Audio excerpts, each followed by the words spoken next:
At dinner, my father leaned across the table, his tone almost casual. "You're not invited to Christmas this year." The air froze. My mom's hand trembled against her glass. My sister Claire smirked like she'd been waiting for this victory. They thought I'd argue, beg, maybe even cry. Instead, I placed my fork down, slid my phone from under the table, and tapped 3 times. The $19,000 Park City cabin, the luxury trip they were planning to enjoy without me, was gone. Canceled. The money rushed back into my account as quietly as a breath. They didn't notice a thing, still basking in their cruelty. But by morning, panic would light up their phones, and by the end of the month, every lie they'd told would be stripped bare. Because that night they didn't cut me out of Christmas. I erased theirs. Before I take you back to how it all started, drop a comment telling me where you're watching from. I love seeing the different places people tune in. And if you've ever felt pushed aside in your own family, hit that like button so I know I'm not alone. Don't forget to subscribe because the way this story unfolds will hit harder than you expect. It wasn't always like this. There was a time I thought loyalty meant sacrifice, that family was something you poured yourself into without expecting much in return. And maybe that's how they trained me slowly, little by little, until giving felt natural and receiving felt selfish. My name is Emily Carter. I'm 28 and I've built my life brick by brick in an industry that doesn't hand out favors. Logistics isn't glamorous. It's early mornings, endless spreadsheets, deadlines that breathe down your neck like wolves. But it's also precision order and control things I craved in a world where my own family thrived on chaos. I started as a receptionist, answering phones for 12 hours a day, eating vending machine lunches. Now I'm a senior project manager overseeing contracts worth millions. I know the exact value of my time, my skills, my decisions. The irony. At home, they acted like I was worth nothing. Let me paint the picture. My dad, John Carter, 53, runs a small accounting firm that always teeters between modest success and quiet disaster. He loves appearances more than reality, the shiny BMW he can't afford, the tailored suits that hide overdue bills, the swagger of a man pretending to be Warren Buffett in a strip mall office. To outsiders, he's a respected professional. To me, he's ego wrapped in debt. Then there's my mom, Linda. She's 49 and has made an art out of smoothing things over. She hates confrontation the way some people hate snakes. If Dad is gasoline, she's the damp towel trying to smother every flame, usually by smothering me in guilt. Her favorite phrase, "Don't upset your father." Not, "Are you okay?" Not, "That wasn't fair." Just instructions on how to keep the peace by silencing myself. And then, Claire, my sister, 25 with the emotional maturity of a teenager and the spending habits of a celebrity. She majored in creative wellness at a liberal arts college that cost more than my first year's salary, and she's never managed to keep a job longer than 3 months. Yet somehow, she always has the newest iPhone, salon-perfect nails, and handbags that scream 4 figures. Her secret A family that funds her lifestyle and calls it support. Guess who they tapped to provide that support? It started so small I didn't even notice. I was 23, fresh out of college, working my first real job. Dad called late one night, voice heavy. "Sweetheart, it's just a temporary cash flow problem. If I can't cover payroll, the whole firm could collapse. Can you help me out just this once?" Of course I said yes. He was my dad. I wired over $5,000, half my savings. He never paid it back. Not a dollar. Not even an acknowledgement. Then came Mom. Her sister was recovering from surgery in California, and she wanted to fly out. She promised it was just a one-time favor, that Dad was stressed and couldn't handle another bill. I booked her flights, her hotel, even slipped in a little spending cash because I didn't want her to feel like a burden. She came back with souvenirs, smiling ear to ear, never once mentioning repayment. And Claire. She was a constant storm. Spring car repairs, summer overdue rent, fall a self-care retreat for her mental health, winter Christmas shopping sprees she swore she'd budgeted for. Each season another crisis. Each time my phone would buzz and like clockwork I'd cave. I told myself it was fine. I made good money, 500 here, 1,000 there, what did it matter? But what I didn't see then was the shift. At first, they asked with humility, Later, it became entitlement. If I hesitated even for a second, I'd hear it. But you're the successful one, Emily. You can handle it. We're family, aren't we, family? They used that word like a weapon. Not to bring us closer, but to chain me down. I wasn't a daughter anymore. I was their personal ATM. The worst part, no matter how much I gave Claire, was always the star. When she quit her boutique job because the manager didn't understand her creative vision, the family applauded her bravery. When I earned my first major promotion, Dad's response was, "Well, it's about time you did something worthwhile." Imagine working 12-hour days, building a life with sweat and grit, only to be invisible at your own family's table. To watch your sister get praised for quitting while your success was dismissed as overdue.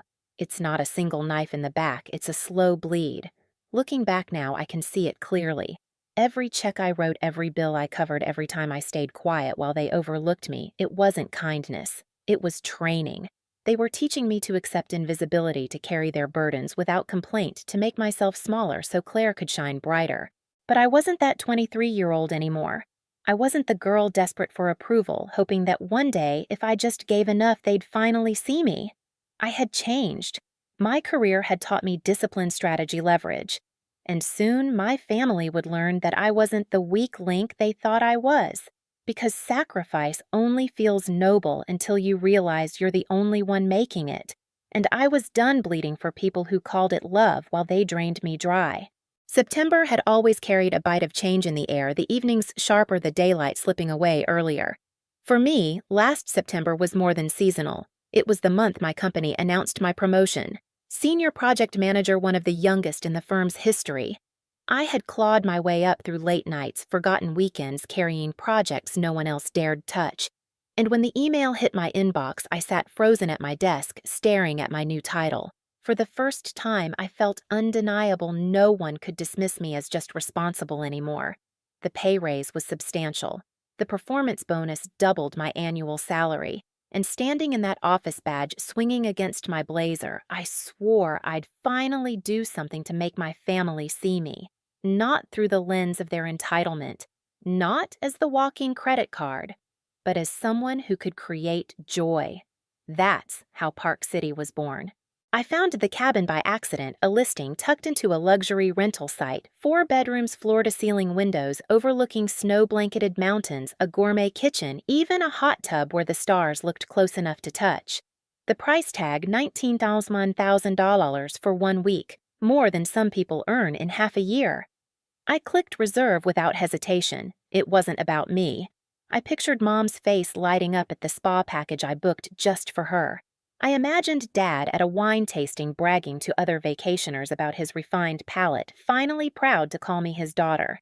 I even planned ski lessons for Claire, who had never set foot on a slope but loved the idea of posting about it. For once, I thought they would look at me and see more than responsibility. They would see the daughter who gave them magic. But fantasies have a cruel way of breaking. When I told Dad about the cabin, his reaction was a curt nod. About time you contributed something meaningful. That was it. Not thank you, not pride, just entitlement. Claire was worse. Within hours, she blasted Instagram with screenshots of the cabin captions dripping with fake humility. So blessed to manifest abundance. Grateful for family magic. To her friends, it looked like she had secured the entire trip herself. The first crack should have been obvious, but I ignored it. I thought once we're there, once they see every detail I've arranged, they'll understand, maybe even appreciate me. Then came the dinner.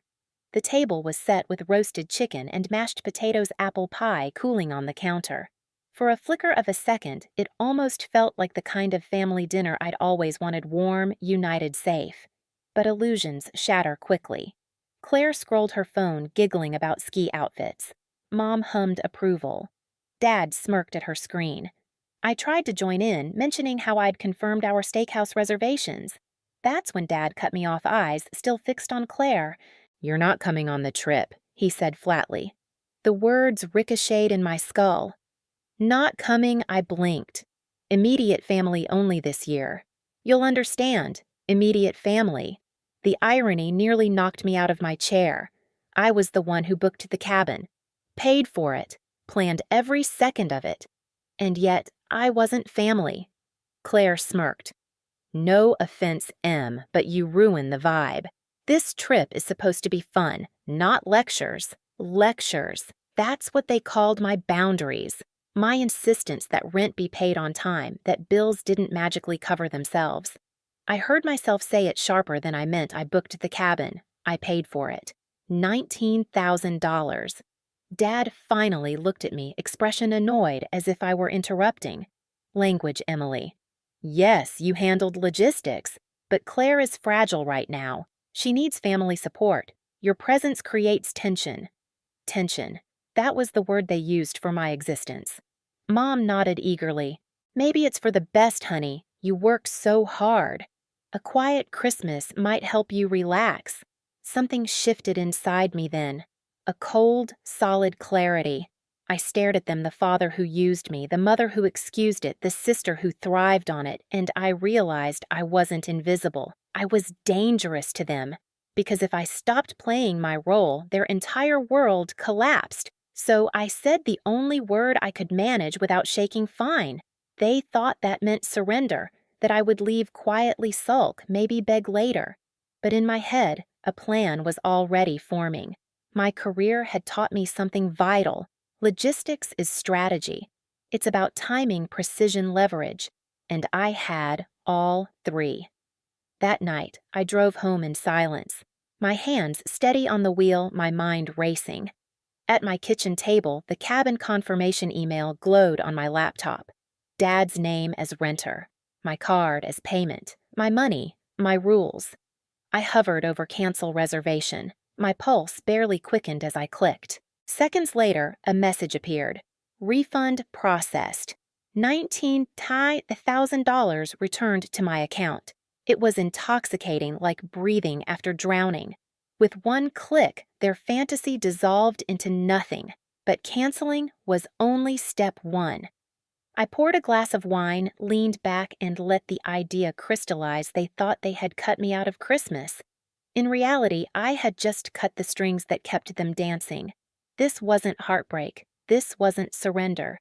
This was the breaking point, and the first move in a game they didn't even know they were playing. The next morning, my phone buzzed like a hornet's nest. 8 missed calls before I'd even finished my first cup of coffee. Voicemails stacked up, each one more frantic than the last. Dad's first, Emily. There's been some kind of error with the Park City booking. Call me immediately so we can fix it. Then, sharper. This isn't funny. Whatever game you're playing, stop now. People are depending on this trip. And finally, rage. You're embarrassing this family. End this nonsense or there will be consequences. Each message was sweeter than the last. For once, I wasn't scrambling to fix a crisis. I was the crisis. Then came Claire's texts, rapid-fire explosions on my screen. Are you serious right now? I already told my friends about Park City. They think I'm a liar. 1 minute later, you're ruining my reputation and my mental health. Do you even care? And then the crown jewel. Fine. Be a child about it. But you're paying for my therapy. This is traumatic. I actually laughed out loud. Therapy because I refused to fund a vacation she had exiled me from. The audacity could have powered a city. By noon, there was a knock at my door. I opened it to find my mother clutching a plate of still-warm cookies. Her eyes were misty, her voice trembling like she'd rehearsed this in the car.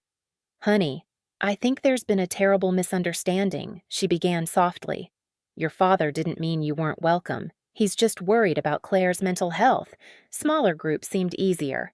So, can you fix the Park City situation? I folded my arms. So am I invited again? Her smile flickered. Well, that depends. Claire's already promised her friends souvenirs and your father told his clients about the cabin. We can't let them down. People will think we're unreliable. There it was. The mask slipped. I wasn't wanted for myself. I was wanted for my wallet. And what if I don't fix it? I asked. For a split second, her face hardened. The softness drained away. Her voice was colder. Then you're choosing to hurt your family. Is that who you want to be? The selfish one. Selfish. After 7 years of carrying them, I was selfish. I didn't bother answering. I thanked her for the cookies, closed the door, and slid the deadbolt. Inside, I wasn't angry anymore. I was calm, focused, because canceling the cabin wasn't the end, it was only phase 1. That evening, I opened my laptop again. Years in logistics had taught me one lesson: never fight chaos with chaos, win with order, documentation, precision, receipts. I began screenshotting everything: Claire's Instagram posts bragging about the Park City trip, Dad's messages demanding I fix the booking mom's guilt-laced pleas. I saved the voicemail recordings, labeled and dated them like a corporate audit. It wasn't paranoia, it was preparation. Days later, the universe handed me more ammunition. A call from my bank, Ms. Carter, we flagged a suspicious transaction attempt, $19,000 to a Park City rental service. It was declined.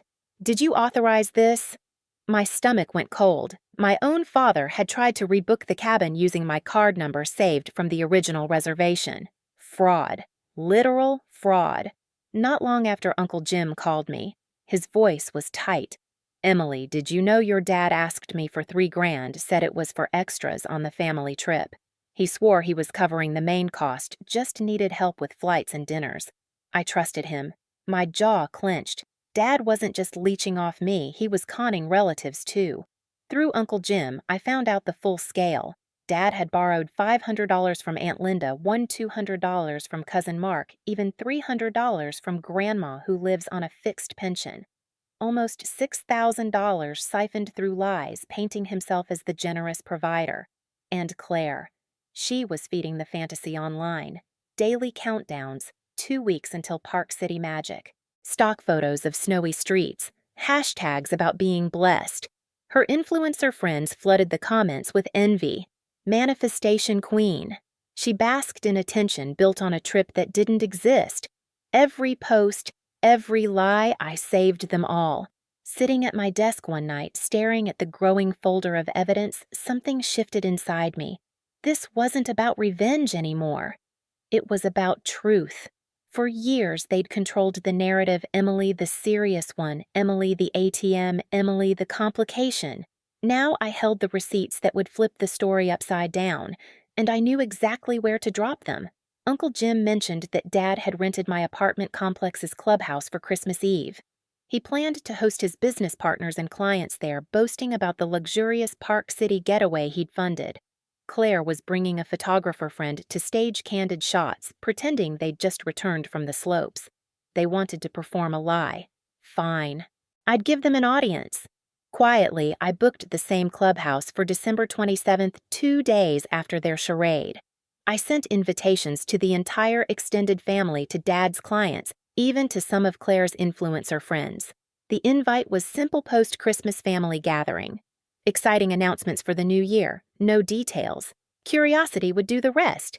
Meanwhile, I prepared. Slide by slide, I built a presentation. Proof of payment, the cancellation confirmation, Claire's fake posts, the bank's fraud alert, a breakdown of every dollar Dad had conned from relatives. I practiced my delivery like a boardroom pitch-calm professional, undeniable. They thought I was out of Christmas, but in reality, I was writing the script for their downfall. And when the curtain rose, they'd have no idea it was me holding the spotlight. If canceling the cabin had been a spark, the days that followed were gasoline. My family didn't confront reality, they doubled down on the fantasy.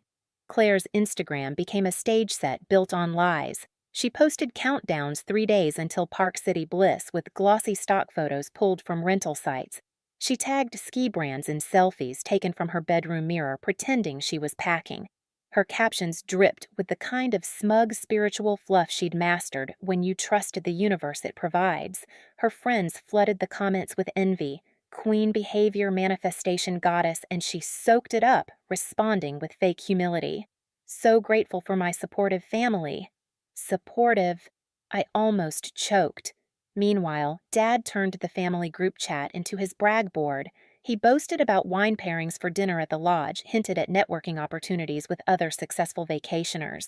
Mom added her syrupy encouragement heart emojis, so proud of us. Family is everything. Reading their words, you'd think the trip was alive and thriving, But I knew the truth. There was no Park City, no cabin, just a crumbling illusion they were desperate to keep standing. And desperation makes people reckless. 2 days after the cancellation, I got another fraud alert. Someone had tried to charge flights to my card flights to Utah. This time, the bank froze the attempt. I didn't need a name. I knew it was Dad. Then came the whispers from relatives. Aunt Linda texted me privately. "Did your father really pay for Park City? He asked me for $500 for ski rentals. Said he'd already covered the rest. Is that true?" I bit back the urge to vent and just asked, "How much did you give him?" One by one, the stories poured in. Cousin Mark, $1, $200 for flights. Grandma, $300 from her pension so the grandkids could have a magical Christmas. A neighbor he sometimes golfed with $800 for fine dining. My father was building his empire of lies on everyone else's wallet. And Claire, she was busy building hers on fake photos and hashtags. The audacity would have been infuriating if it wasn't so useful, because every post Claire made, every lie Dad told, every dollar they siphoned was another brick in the case I was building. I saved it all, screenshots, bank alerts, text threads. By now, my laptop looked less like a Christmas list and more like an evidence archive. And still they pressed harder. One night my phone buzzed with a long message from Mom, "Honey, please. This has gone too far. Your father's reputation is at stake. Claire's friends are watching. If people find out, it'll destroy us. Just rebook the cabin and everything will go back to normal. Don't punish the whole family for a misunderstanding." Misunderstanding. That was their favorite word, as if years of being drained, dismissed, and excluded could be brushed aside as a minor accident. I didn't reply. Not to her, not to Dad's angry calls, not to Claire's all-caps texts. "You're literally ruining my career." Silence was my weapon, and silence terrified them. But silence didn't mean inaction. I prepared, slide decks polished, evidence folders backed up in 3 places, invitations for December 27th confirmed, and then I waited. Christmas Eve arrived the night of their big show. From my apartment window, I could see cars pulling into the clubhouse lot, guests in suits and dresses carrying wine and gift bags. My father had gone all out, stringing lights along the balcony, hiring a caterer, renting a sound system. To anyone walking in, it looked like a family celebrating success. I stayed home, laptop open, watching Claire's Instagram stories roll in. She posed in a sequined dress beside the clubhouse fireplace, champagne glass, raised captioned, "Back from Park City and glowing." Her photographer friend snapped staged, candid shots of her laughing with Mom. Dad boomed in the background, toasting his incredible family vacation. It was theater, bad theater, and every post, every brag tightened the noose they'd built for themselves. At one point, Uncle Jim called me. His voice was strained. "Emily, are you really in Park City? Because your dad is telling everyone you just flew back. I know something's off. What's going on?" I smiled to myself. "Don't worry, Uncle Jim. Just come to the clubhouse on the 27th. Everything will make sense then." That night, as the party roared 2 buildings away, I rehearsed one last time. My slides clicked in sequence, booking confirmation, cancellation, refund, fraud alerts. Claire's fake posts, the tally of borrowed money. The evidence was bulletproof. They wanted applause. They would get exposure. And the best part, they didn't even see it coming. While they laughed and bragged, they thought they had won. But 2 days later, when the curtain rose, I'd be the one holding the spotlight. And for the first time in years, the truth, not their lies, would take center stage. December 27th arrived cold and sharp, the kind of winter day where your breath curls into the air like smoke. By mid-afternoon, the clubhouse was buzzing. Cars lined the lot, relatives carrying casseroles and bottles of wine. Dad's business associates in tailored coats, even a couple of Claire's influencer friends trailing tripods and ring lights. They thought they were walking into another family celebration. They had no idea they were walking into an unveiling. I wore black. Not mourning, not drama, just deliberate, clean, sharp. I greeted people, calmly smiled as if nothing were unusual, and guided them toward the buffet. Laughter and chatter filled the room. Dad shook hands like a politician, booming with fake warmth. Claire floated in wearing a white coat with fur trim, her photographer shadowing her every step. Mom flitted nervously between guests, passing out napkins like coupons. At exactly 3:00, I stood by the projector screen. Can I have everyone's attention? The chatter died. Heads turned. Dad's smile faltered just slightly.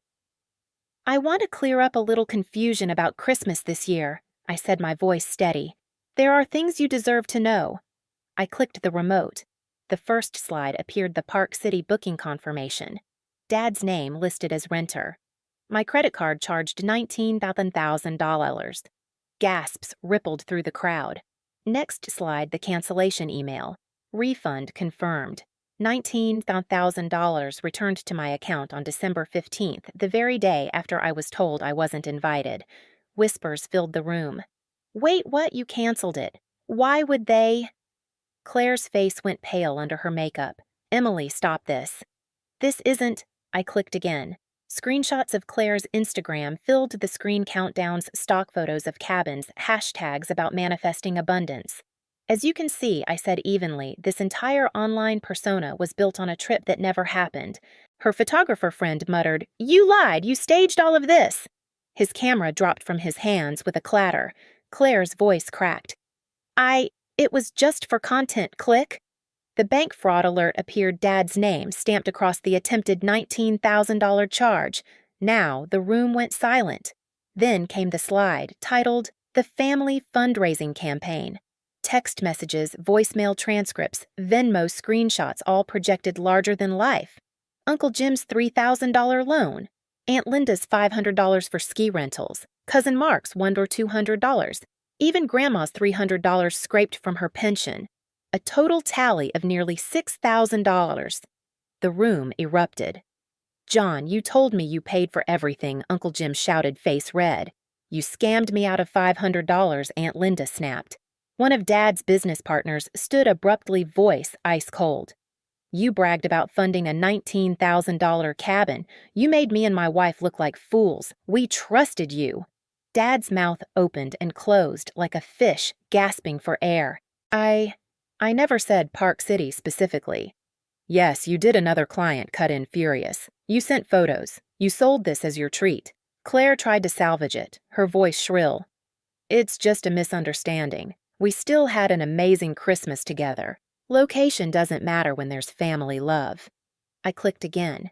The final slide appeared grainy screenshots of a tiny $900 cabin near Denver, the real place they'd rented last minute after I canceled Park City. No lodge, no luxury, no spa, just a cramped, drafty rental. This, I said calmly, is where they actually spent Christmas, while lying to all of you, while borrowing money under false pretenses, while trying to steal from me. The effect was nuclear. Relatives shouted over one another, demanding repayment. Dad's business partners stormed out muttering about contracts and lawyers. Claire's influencer friends turned their ring lights off, disgust painted on their faces. You're a fraud, one snapped. You've ruined your credibility. Mom collapsed into a chair, tears streaking her mascara. Not the manipulative ones, but raw, broken sobs. Claire clutched her phone like it was a life raft mascara, running her photographer already packing his gear. Dad stood stiff, jaw clenched, the swagger drained from him. And me, I stood steady. I didn't raise my voice. I didn't gloat. I simply let the truth burn them alive. By the time the crowd thinned, my family sat in ruins, their reputations shattered, their lies exposed. And I hadn't lifted a finger in anger. I'd only shown the receipts. I closed my laptop with a quiet click.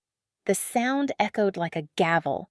For years, they had cast me as the complication, the invisible one, the ATM. But that night, I wasn't invisible. I was undeniable. The weeks after December 27th felt strangely quiet. For the first time in years, my phone wasn't buzzing with emergencies I had to fix. No more, Emily, can you cover this bill? No more guilt-drenched voicemails. Silence. And instead of feeling empty, it felt like breathing clean air after years of choking. The fallout spread quickly. Dad's accounting firm collapsed within months. His clients disgusted after the clubhouse fiasco pulled their contracts. Word traveled fast in a city where reputation is currency. The BMW was repossessed, the suits pawned. By spring, the swaggering man who once bragged about wine pairings was working temp jobs, the fire in his eyes replaced by something hollow. Mom aged in what felt like days. She had always smoothed over cracks, but now the dam had burst and there was nothing left to patch. She called me once, voice thin. I never wanted this to happen, Emily. I just wanted us to be whole. I almost felt sorry for her. Almost. But then I remembered the cookies, the way she called me selfish for refusing to be their doormat, and the sympathy evaporated. And Claire. Her empire of curated lies collapsed overnight. The influencer friends she once adored cut ties, publicly calling her a fraud. Sponsors ghosted her. Her followers mocked her in comments. Where's that Park City magic queen? By February, she was working minimum wage shifts at a boutique, hiding under sunglasses whenever someone recognized her from the scandal. They each tried in their own way to crawl back to me. Dad sent an email, all businesslike, as if that would erase years of betrayal. Emily, we should talk. Perhaps we can rebuild our relationship as adults. Mom showed up at my door once more, holding a family photo like a peace offering. We can't erase what happened, honey. But can't you forgive? Family is all we have. And Claire. Oh, Claire sent me a long text one night. You don't understand what losing my online presence has done to me. I know I messed up, but we're sisters. Shouldn't sisters always be there for each other? My answers never changed. Sisters don't exile sisters from Christmas after they've paid for everything. Fathers don't steal from daughters. Mothers don't weaponize guilt to cover lies. They had chosen entitlement over love, deceit over truth, appearances over me, and now they were living with the cost. For me, the cost was freedom. I poured the money I once wasted on their crises into something real. I set up a scholarship fund for underprivileged kids in my city, the kind of teenagers who reminded me of myself at 23, working hard and visible, praying someone would notice. Watching the first recipients get their acceptance letters to college lit something in me that no luxury cabin ever could. Because here's the truth. I learned you cannot buy love. You cannot bribe respect. And you cannot trade your worth for a seat at a table where you are only valued for what you provide. For years, I thought if I just gave enough, they would finally see me. But you don't earn visibility in the eyes of people committed to keeping you invisible. You don't earn love from those who only understand control. What you can do is choose where your energy flows. You can choose to stop watering weeds and start planting something that grows. That Christmas, I didn't lose a family. I lost a set of illusions. And in their place, I found something stronger, the power to define myself without their approval. I sat alone on New Year's Eve watching fireworks crack across the sky. For once, I didn't feel lonely. I felt free. Free of the weight of their expectations, free of the guilt they wielded like chains. The silence wasn't punishment anymore. It was peace. And if there's one lesson I want anyone listening to this story to remember, it's this: family is not defined by blood. It's defined by respect, by honesty, by mutual care. Without those, family is just a word people use when they want to own you. So if you're listening and you feel invisible in your own home, I want you to hear me. You are not selfish for stepping away. You are not cruel for drawing boundaries. You are not wrong for saying enough. Sometimes the bravest thing you can do is refuse to play a role in someone else's illusion. That's what I did, and it saved me. Have you ever felt like your family only saw you for what you could give, not for who you are, like your hard work and sacrifices were invisible until you finally said enough? Tell me in the comments. I'd love to hear your story. And if you want more raw, real family betrayal stories, make sure to like this video and subscribe for the next one.